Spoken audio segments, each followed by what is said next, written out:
They can take everything away from you except your education. These are words instilled by Lizette Roman's father since she was a little girl. The child of Cuban and Peruvian immigrants, she recalls her parents working diligently as business owners and later U.S. citizens doing everything they could to adapt, learn English, and contribute to a nation that gave them so much, all while prioritizing education. An unidentified L, Lizette grew up in a bilingual home. Today, she is a proud TESOL member and conference presenter. Lizette Roman is recognized as a multilingual learner advocate. She is skilled in bilingual education methodology, culture, and family engagement. She is a strong professional with a master's in educational leadership and administration, currently an adjunct professor for bilingual education at Stony Brook University, New York, and founder of Educating with Love. One of her most current projects that Lizette feels is near and dear to her heart is EMS Talks. During this event, Educating with Love presents a scholarship in memory of Roman's father to support a multilingual child in seeking their American dream. Welcome to Our Burning Questions, a professional learning podcast where we answer your most compelling questions about teaching, serving, and supporting multilingual learners. I'm your host, Jasmine Coaxum, and through our talks, I look forward to bringing the methods, philosophies, and stories behind teaching multilingual learners to light. Let's get into the show. Okay, so Lizette Roman, thank you so much for joining us today here on Our Burning Questions. I would like to share with the audience first how we actually met. So we were both doing presentations at LaGuardia Community College. I think we were at LaGuardia, and I was doing a presentation on YouTube, using YouTube as a resource. And what was your presentation on again? And you have a great memory because I want to say that I didn't really remember that presentation back in 2020, right before the pandemic. And Lizette, I just saw her at the NICE TESOL conference in Albany, and she came up to me and said, "Hey, we presented together." And I'm like, okay. So yes, she has a great memory. So what was your presentation for that event? I am so glad that you asked me that question because life has kind of come on to full circle. A lot of things we're going to discuss today goes back to that initial presentation. My very first presentation actually was when I met you, and it was on the importance of listening and the skill of listening, and how we don't put an emphasis on that enough on teaching the skill of listening. And so we talked about how that is all tied into culturally responsive education. And I actually when I did that, culturally responsive education wasn't hit so hard. You weren't hearing so much of it, in social media or whatnot when I was actually speaking on listening. But it was a pretty powerful presentation. I had people, I remember, all dressed up and pretending to be a part of the United Nations at that point, a bunch of diplomats in the room. But we had a lot of fun. I do remember most definitely your presentation, and you were ahead of your time at that time too, because I remember how you were explaining how we can use social media or technology as a powerful tool as opposed to looking at it as something negative. And you explored that. And I think that's so fascinating now with AI. I'm sure you have a lot to say about that too. Yeah, for sure. It was something that I had just started to study. I had just gotten my MA actually the year before, and my topic was on learning online versus studying in a classroom, all of those things that they were happening, but not like so in the forefront, right? Yes. And so after the pandemic, so we were like, it was like right before the pandemic, everybody. It was like January or something, or one of January or February. It was in that time, winter. Yeah. And so it was right before then. And as soon as the pandemic hit and people started to notice all of the inequities and also how much we really were going to need to lean on technology, then everything just kind of blew up. Okay. So, why don't you just tell us a bit about your current role in education now? Absolutely. My current role in education is I am an adjunct professor at Stony Brook University in the professional development department in supporting teachers and earning their bilingual extension, their TESOL. And that is one hat I wear. The other one is I offer professional development through BOCES and as well as mentoring and coaching, independently for teachers. So those are some of the hats that I am currently wearing and always evolving. And these last few years have been a huge change in my life and how I see the direction we can take education and being all in and being a part of a systematic change for the better and advocate for my students, for the families, and for the teachers, our teachers. Okay, and definitely what we are going to discuss shows this kind of foundation of passion that you're talking about now in terms of advocacy and giving back, etc. So I want to take a few steps back though and go to your background. So, I mean, what really inspired you? Because before this current position, you were a junior high school teacher. Is that correct? Yes.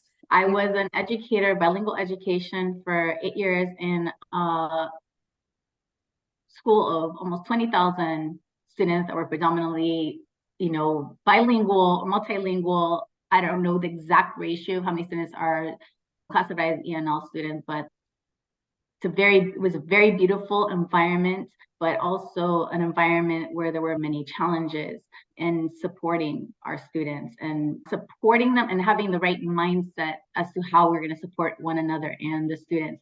So a little background on me. My father's Cuban, my mother is Peruvian, and I grew up out on the West Coast.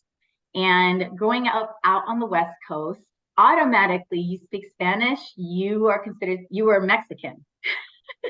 Whether you want to be or not, you're Mexican because you speak Spanish. And my best friend's Mexican. I love Mexicans. I love Mexican culture, but my family was not, right? And so growing up, it was strange because I lived in a predominantly Caucasian neighborhood where I was not classified as a multilingual learner or ENL student that needed supports. There was no such thing as being a part of a bilingual program.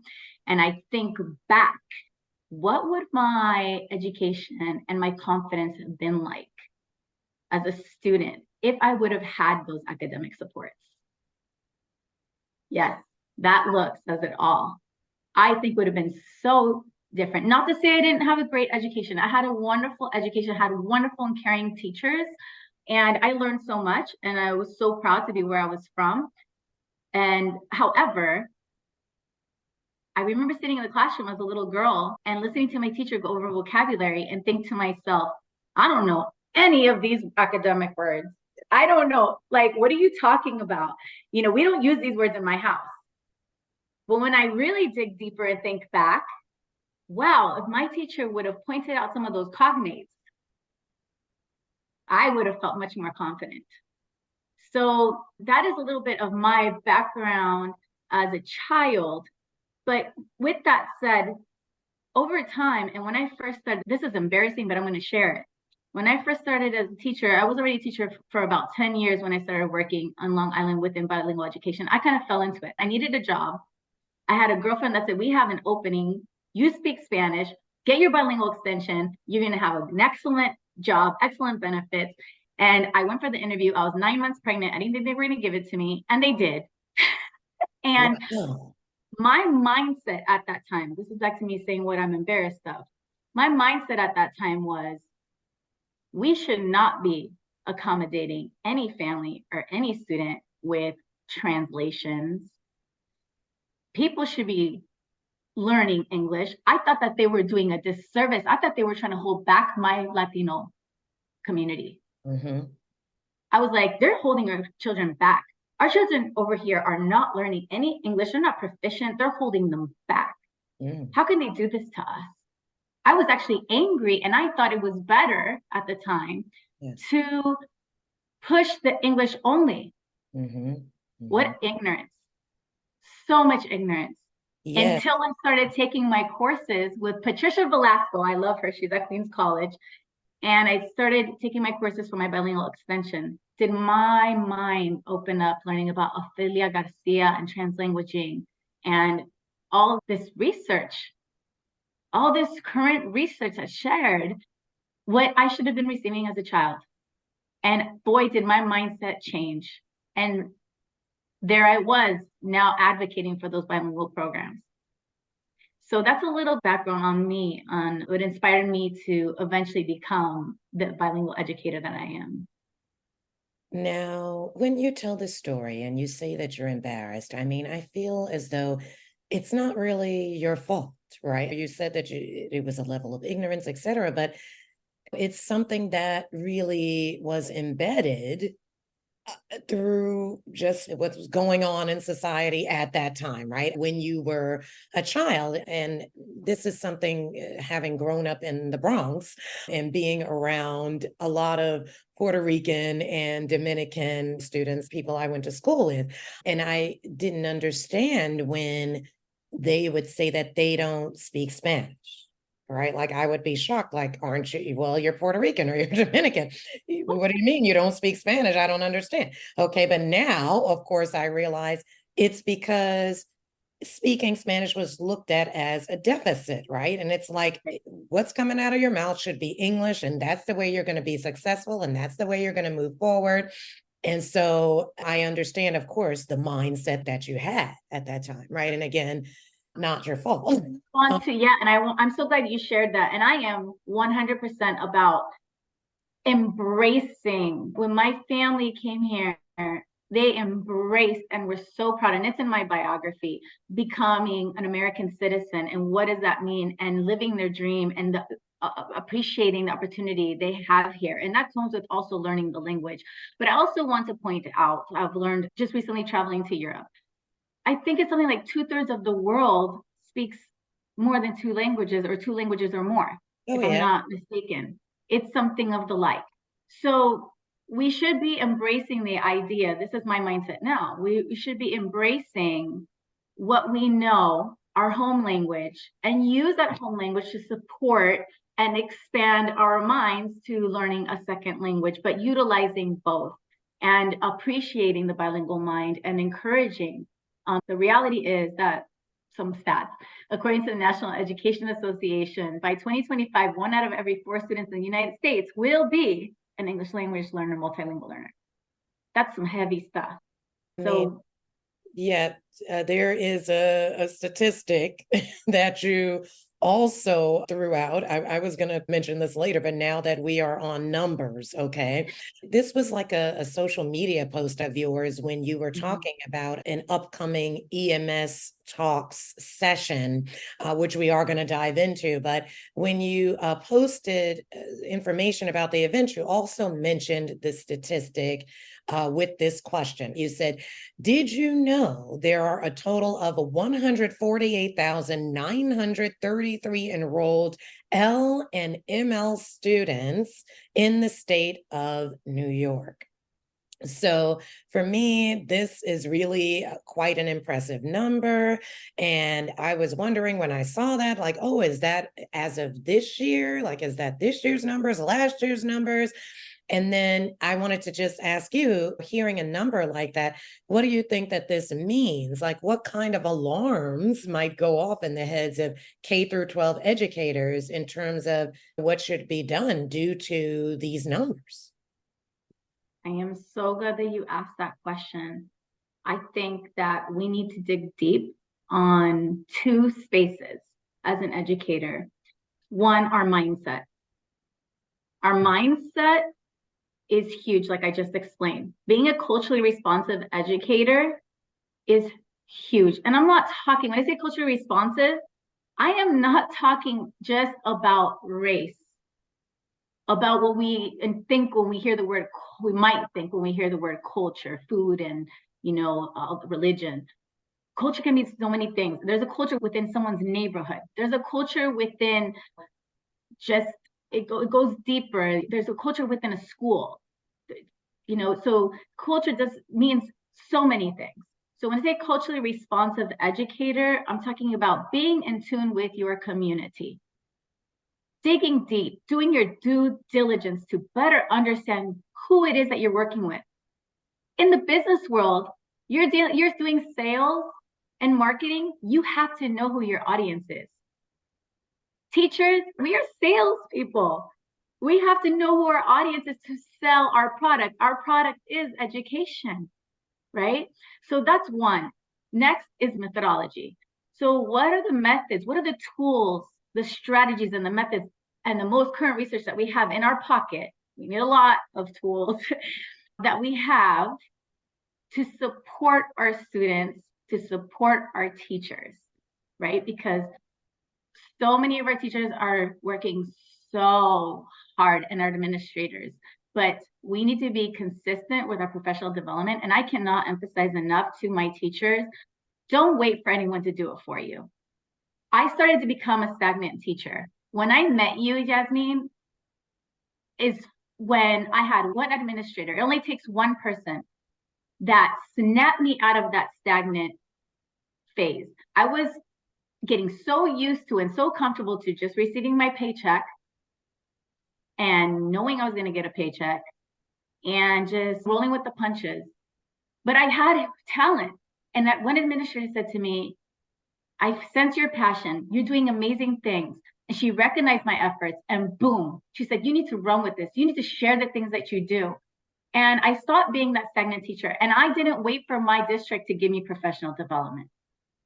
I went and searched for it. I became a member of TESOL, New York State TESOL Association, and SABE. I highly recommend for people to get involved and get with their colleagues, because together we are better. So there's, again, mindset, being a culturally responsive educator, and dig deep, listen. I really want to talk about the skill of listening again. We're going to touch on that.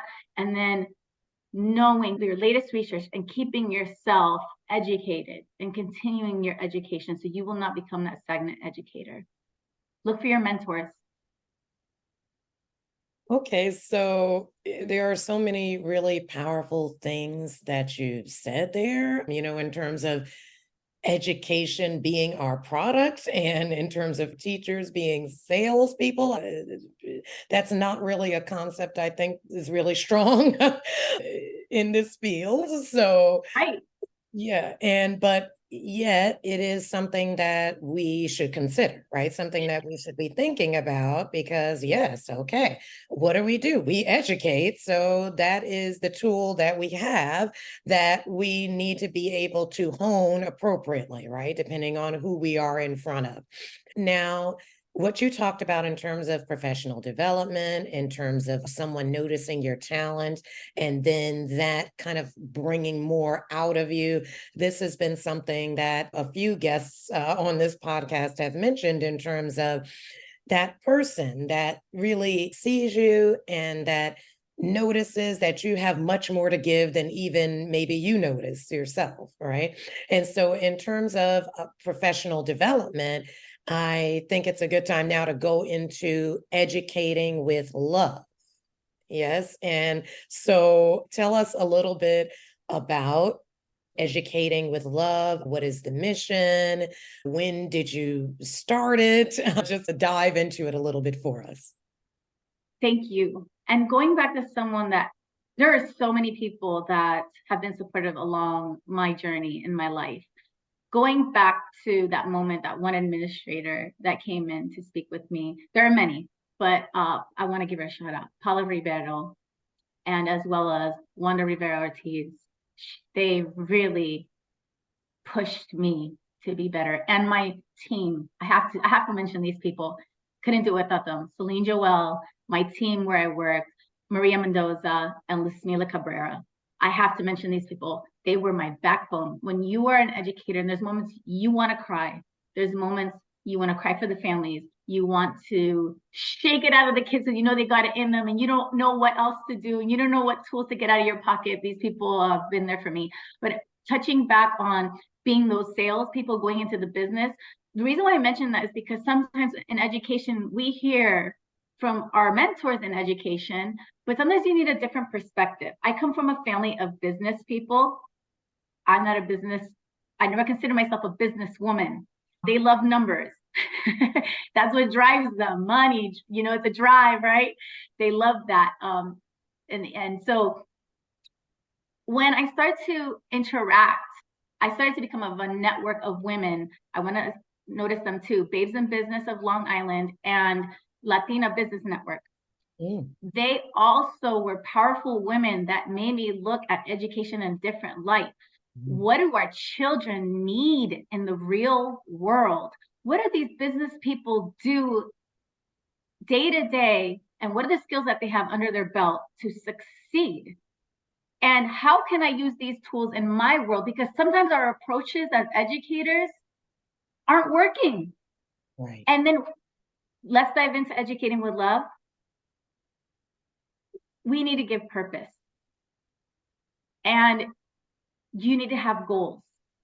And I started to feel, not only was I at a point becoming a stagnant teacher, I started to feel like my students, even before the pandemic, but especially during and after the pandemic, they didn't see what was the purpose of what they were doing in the classroom. And what's the purpose? And I'm going to go deeper. What started to happen a lot because of the demographic I was working with, my students are in survival mode. And they're living, a lot of them, in a basement, in a room with their entire family. And this is their life. And this is day to day. They're not always trusting of people. They've had traumas in their life. And how am I going to get them to even see that they can do so much and have the life that they want to have, and that there's purpose in what I am teaching them today? How am I going to do that? So I started to find mentors outside and any resource I could gather. And that's what I want to bring in with Educating with Love, this different perspective for educators. Yes, as an educator, I'm going to talk to you about scaffolding for our baby L's. I'm going to talk to you about translanguaging and educate you on that and give you examples and mentor you through that. And again, culture responsive, but Educating with Love started to see that we have to dig deeper. We have to teach our students habits of success, being highly effective. So I help transform the school. I'm going to lead us into the EMS talks, if you I don't see, mind. because you just talked about those habits. And I know that was a big theme in one of the EMS talks events, was about the 7 most effective habits, right? So, okay, you can run with it. Go ahead and run with it. Okay. Oh, Jasmine, I'm just so happy to be here with you. I love that you've given me this opportunity, this platform to share what I'm so passionate about. So I'm going to go a little deeper. When I met you, I had prepared this lesson that I put so much effort into, and it was so cute. We had the United Nations there, all the little flags and the hats, and I was going to talk about the importance of listening, because when I went to my district meeting, the area that we scored lesson for the NESA slat was listening. Okay, that was why I used that data to help me decide what I was going to give professional development on at that workshop. Fast forward 2 years later, I lost my father. I lost my father to suicide. He took his life, and it was during the pandemic. When you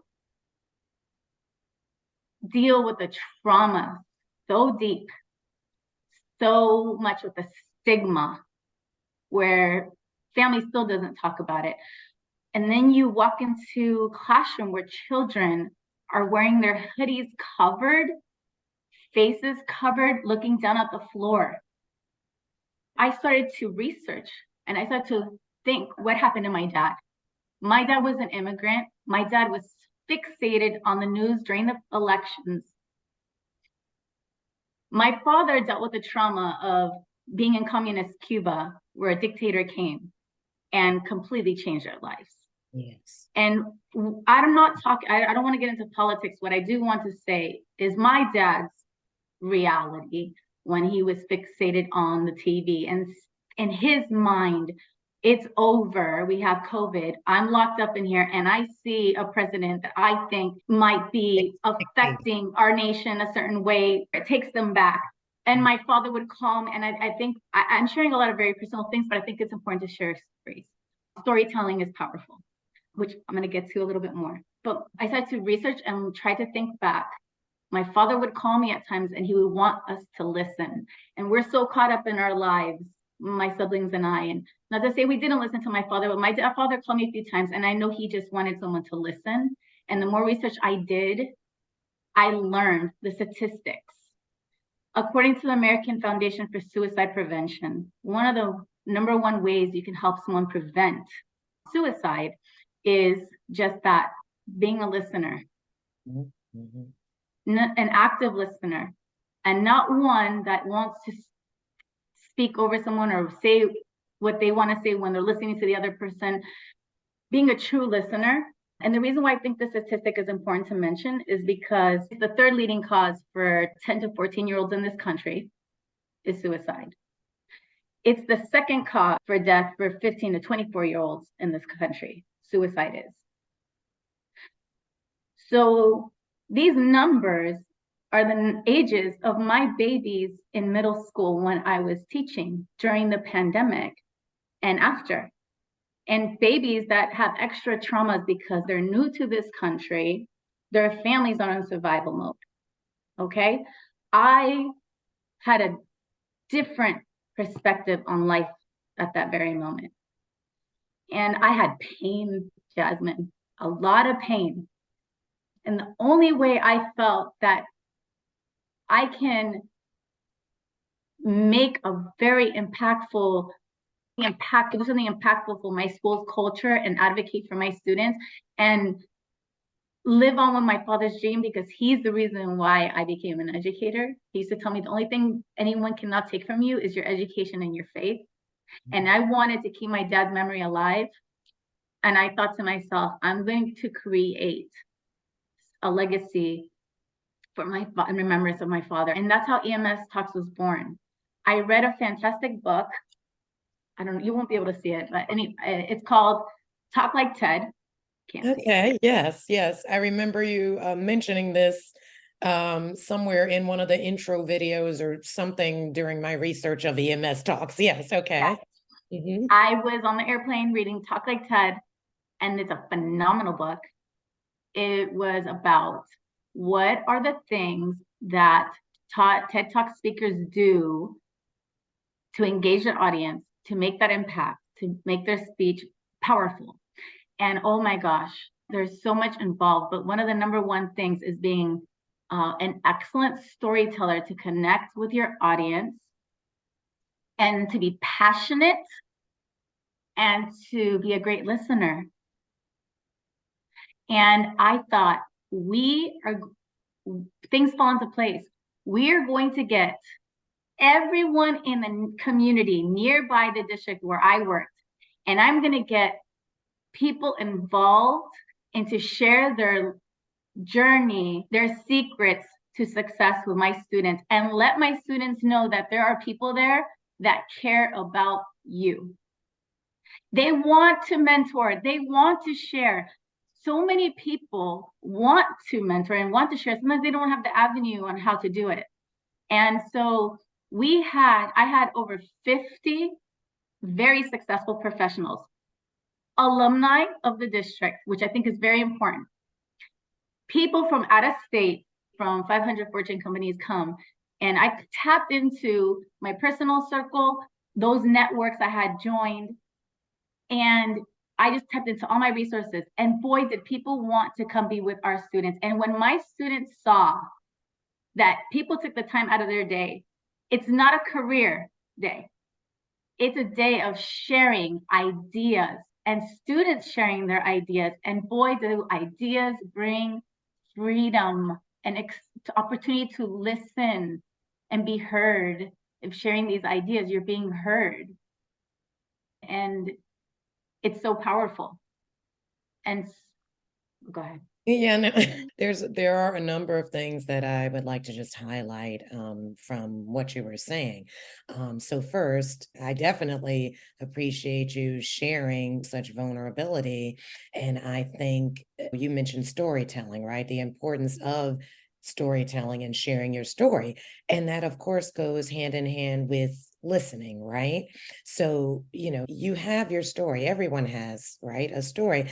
And when you feel like there's no one that cares about your story, there's no one that's, willing to listen to your story or have some compassion with regard to your story and what you're going through, then that's what creates this kind of silo and this sense of, well, then why am I bothering, right? Why am I bothering to exist, etc. And I really like that you threw those statistics out there about suicide, because I feel like it's not something that we really hear often at all, right? I mean, it's something that is so it's so traumatic, it's so sad, it's so important to understand why this is happening, yet it hasn't been really brought to light. So you talked about your father and like him being really involved in watching TV and politics and etc.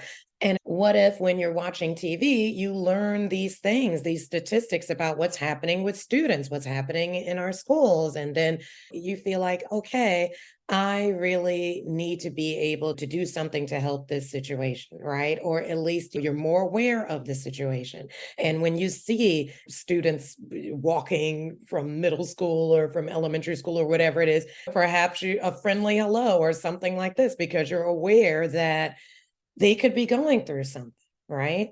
So those are just some things I wanted to mention. And I also just really, maybe you're going to dive into it a little bit later, but I just want to say that this EMS Talks event, I mean, first, Lizette has this YouTube channel called Educating with Love. And these videos are super well produced and they're really showcasing and promoting EMS Talks. There's even a video that is taking us through the process of creating the event. So definitely, listeners, please go to this YouTube channel, again, called Educating with Love, to really get the vibe of these events and their impact. I mean, when I was looking at these videos, I was like, oh, just so amazed by the enthusiasm that was brought out of the students. And there were a few things that were even made. Like, so for example, there were a lot of positive messages in the classrooms and in the hallways as the students were working on this project to create a welcoming atmosphere for these people who were taking their time out to come and speak at their school. And I feel like it really just brought project-based learning to a whole new level, right? They were all getting together and just creating even artwork based on what they had researched about the speakers and presenting this artwork as gifts to the speakers. I want to emphasize that you should definitely watch these videos, go to this YouTube channel, because you will just really truly be touched by everything that went into these talks and to these events. And it's just, I mean, everything's so pretty and so really well done. Yeah. Jasmine, you touched on so many important things that I do want to say some things about this event. Okay. We need to build trust with our students. The moment you release, when you build trust by listening to them, maybe you're going to make eye contact, maybe you won't. You have to know about their culture. That's being culturally responsive. You're going to laugh with them. You're going to be at eye level. You're going to be vulnerable and let them know you're human too. What I shared about my family is a stigma almost. It was a stigma in my family. But I'm being vulnerable because I need to build trust with the audience who's listening to us to understand that you are no less by something like that happening in your family. When you do this with your students and you're sharing similar interests with them, you run a triathlon, you do this, that, you have a similarity, you like art, you release oxytocin in the brain. I learned that from Zaretta Hammond, culture responsive in the brain. And one moment you release the oxytocin in the brain, creativity happens, learning happens, we have higher order thinking. And so when your students can trust you, they will do anything, and things are student centered, they're ready to rock. And so what I did with EMS Talks is I empowered our students. Myself and my colleagues and my students at that time, it was tough. You know, we were feeling very discouraged. It was right after the pandemic. And we also were being looked at by the state. Our school was pretty much a failing school. And we need to transform our culture. I had read The 7 Habits of Highly Effective People by Stephen Covey, which is well known in the business world, and they have the Lighthouse Schools. And we ran with it. But how do we run with it?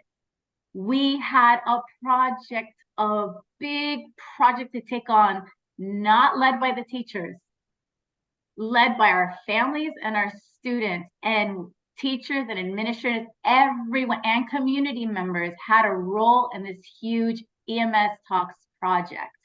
We were going to come together this day and make some powerful things happen. And in preparation for that event, students joined clubs, like you mentioned. Students learned about the 7 habits of highly effective people. Begin with the end in mind. Be proactive. Synergize. I mean, I can go on and on because I love all of the habits. They're amazing. I could talk about that forever. But the students started to realize I need certain skills to make this happen. If I'm going to interview one of our visitors or discuss with them, I need certain speaking and listening skills. If I'm going to type up a forms on Google to take a survey or I create the spreadsheet, there are certain skills that I need to prepare for this event. And there was so much involved in creating that event. It took us months. And guess what? I'm so excited that it didn't just happen one day. It's now going to be our third. I think I accidentally posted one time, it was our fourth. It's going to be our third EMS Talks this upcoming February 10th. It's called EMS Talks because it's the name of the school, East Middle School, and they are talking. Our babies are talking, our families are talking, and our community is talking to one another.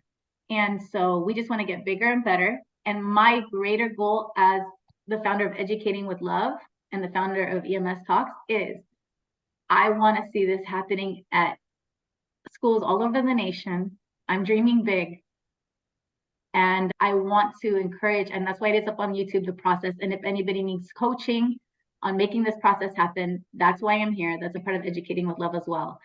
And lastly, I want to mention that every event I have linked up with the Mid-Island Air, which is a pilot program in Long Island. And I give a scholarship in the remembrance of my father to a student. And it doesn't matter your status here in this country to go to the school. If a student has demonstrated that they have passion and their grades and they're working towards succeeding and contributing to better, they are nominated to be eligible for the scholarship. And they go through a program to learn to become a pilot. And we're in need of pilots. We're in need of pilots. And it's a career that is hands-on. It's not maybe your college-ready student, but it's a career that they can take on. So that is what happens. That is what happens with EMS Talks. Now, so I did see a post February 10th. I thought, was that of this year or there's going to be another? Upcoming. February 10th, 2024, we're having our next EMS Talks event. Okay, so is that the one? Because I read about all these amazing participants. So Suffolk County legislator Sammy Gonzalez, New York State Senator Monica Martinez, Frank Sestaro, Don Lawrence of Mid-Island Air, and then youth activist and singer-songwriter Meredith O'Connor and Miss New York 2021, Brianna Siaka. So was that from the previous one, or is that for the upcoming and the upcoming next? All those people you mentioned have come already both years. Okay. I have to say Brianna, our former Miss New York, is actually a graduate of Brentwood School District East Middle. I have to give props to our district there. We're so proud. And all those people are heavily involved. And there's a long list of not only people that belong to that community. And I think it's good that we have our alumni coming back. We also have people that have taken time out of their day who have traveled outside of the state Jeremiah Montana, who is a big sales executive for Facebook and a dear friend of mine, basically a brother. He is a believer in this, and he's flown out from California to New York. My brother Giovanni Fernandez, a real estate developer, came out. My brother-in-law Richard Roman, he's a New York City lawyer, came out, and we have a long list. And I have to also give credit to, I am no longer in the school. I have now taken another role in my profession. I have passed this great task on the day-to-day planning to two former colleagues of mine. All my colleagues have a huge role in this, but the ones that are taking the lead, Sarah DeVita and my other colleague, Jessica Magaletto. She just got married, so I was trying to remember her married name. They have taken it on, and they have done a phenomenal job. So, like I said earlier, a greater goal is to have the teachers from all schools think about, what does problem-based learning and project-based learning really mean, right? You have to dig deep to really see what is going on, what is around you, how to get your students motivated, what are their interests, and you're going to hit that learning pit. Vygotsky talks about that. It's going to be a struggle. Kids are going to get frustrated. They're going to want to give up on whatever task it is that they're working on. How do you scaffold things for them to get them back up that hill to Eureka, right? It's a learning process also for us as educators. Things can be very frustrating, but we have to be resilient. And I have to say, this demographic I work with, our newcomers, our L's, they are one of the most resilient people I've ever met. So can they get through the learning pit? They can if we give them the opportunity.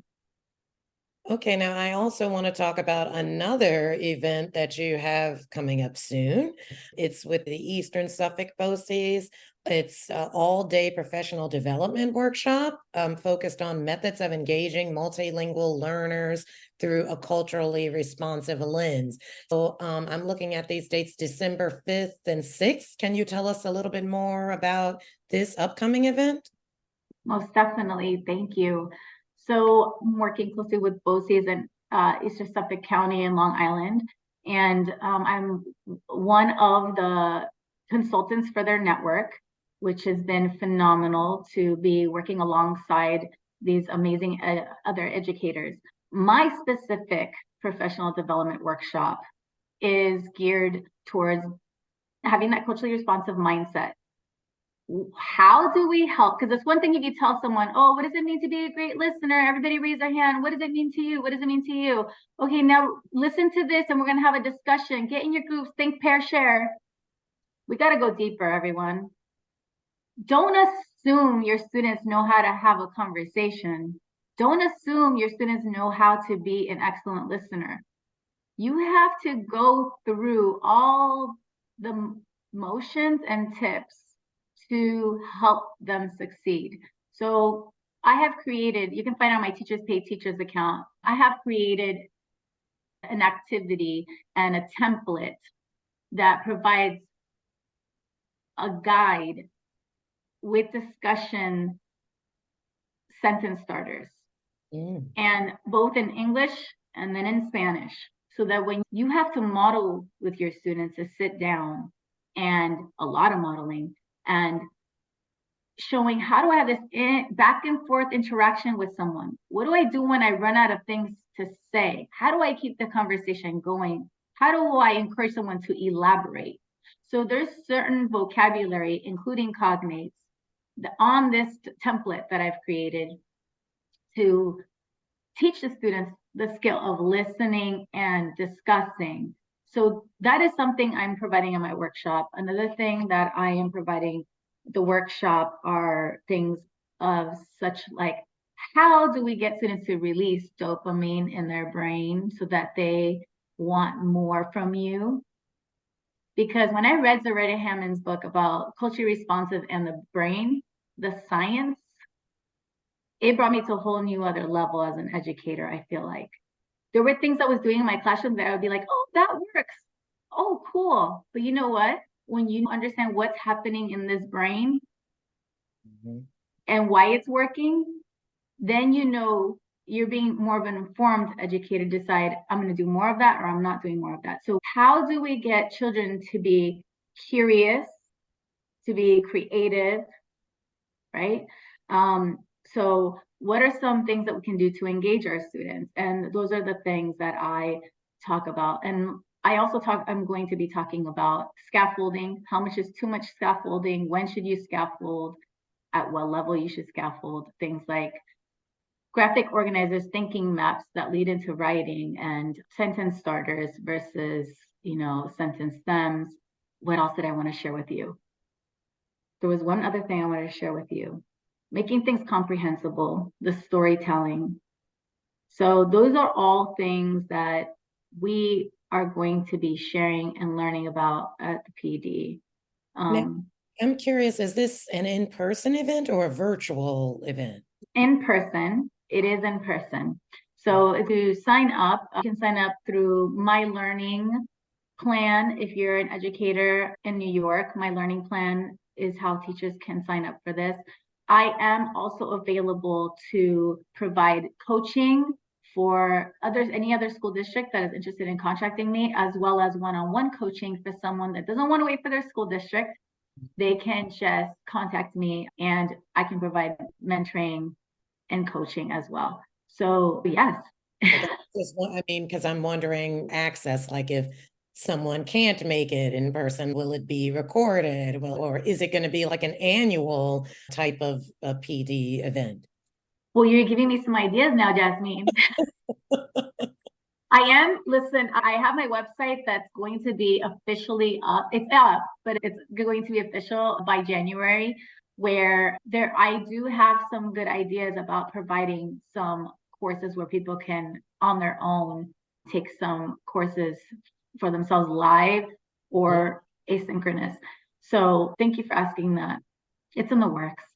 All right, great. So that leads me to my second to last question, which is where people can find information about your work and any of the upcoming projects or events that we have talked about. Absolutely. So I am mostly on LinkedIn and on Instagram. I also, like I said, my website will be fully ready to go for everyone by January of 2024. The website is educatingwithloveny.com. It all started in New York. So I've had to put my NY in there. So yes, that is where people can find me.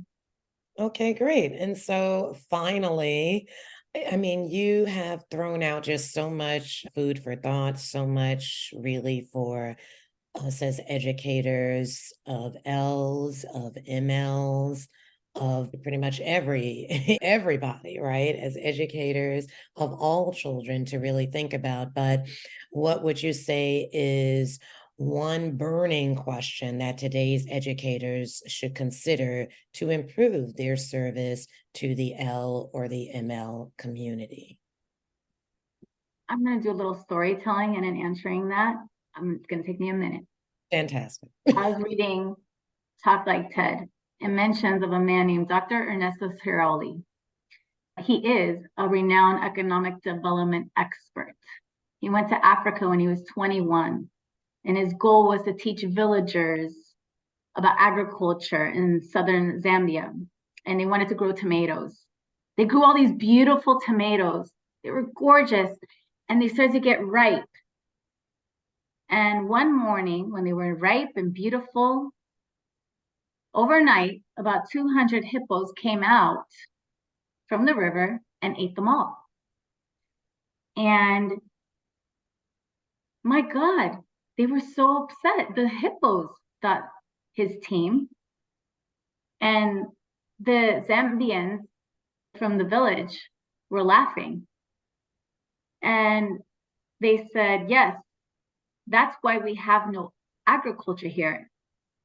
And then the team asked, why didn't you tell us? And they responded, you never asked. What does this teach us? This teaches us, if you want to help someone, you need to shut up and listen. Don't go into any community and tell them what's going to happen. Don't go to talk to parents and tell them what they need to do. You need to first stop and listen, because most of the time they know what they need from you. And so my question to all my educators and colleagues is, how much am I listening? How much am I listening? That's it, my Jasmine. Well, thank you so much, ladies and gentlemen, Lizette Roman. It's really been a pleasure talking to you today. And there's just been so much really deep knowledge that has been shared during this conversation. So we are so happy that you joined us today here on Our Burning Questions. Thank you. Thank you for having me.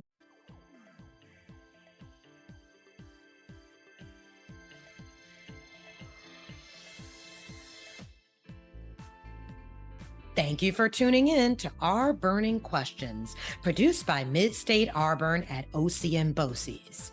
If you would like to learn more about today's guest or any of the resources we discussed, please visit Mid-State Auburn's webpage at ocmboces.org. That's ocmboces.org.